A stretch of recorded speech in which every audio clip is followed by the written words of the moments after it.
All right, welcome back. Thanks for clicking on my video. So last time we kind of talked about the strategy of replacing the parts on the engine and that I had to remove the harmonic balancer. And of course you can tell this is the old balancer. It was kind of a crappy shape looking piece, so I picked up a new one on Amazon for a pretty good deal. And but had to get that old one off, which was a major pain in the butt.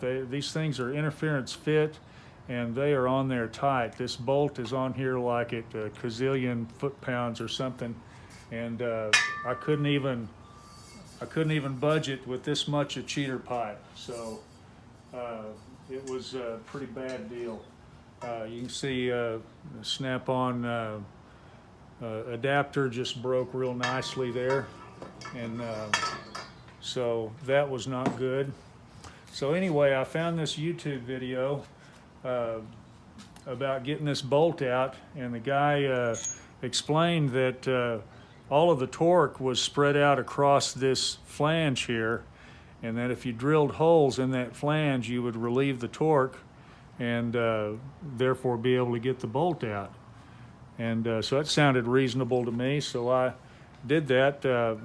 Used a number 25 drill bit, which is about 1/8 of an inch, and just drilled several holes down in there at an angle. You can see there's a little bit of area in here, so I mean you don't have to punch it all the way through or anything. And then I went along after that with my die grinder and sort of ground some more relief in there. And sure enough, man, that torque just broke right loose, and it was the sweetest thing, and just thought I'd found a miracle cure there. So it came out pretty nicely, and it wasn't until I started to put the new balancer back on that I had the issue.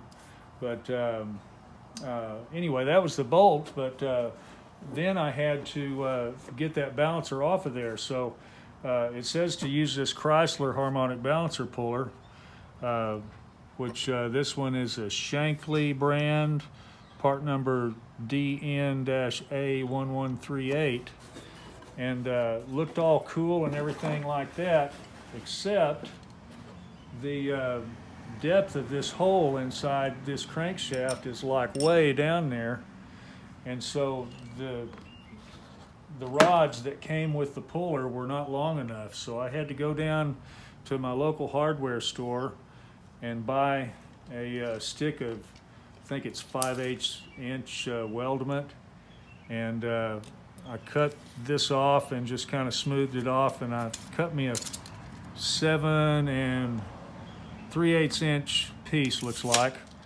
and that was long enough to go down in and hit bottom in the crankshaft and allow me to use this puller like it was intended to be used. So that was a pretty good solution there. And then the next part is going to be about breaking the bolt off in the crankshaft, which was an unfortunate thing. And I did that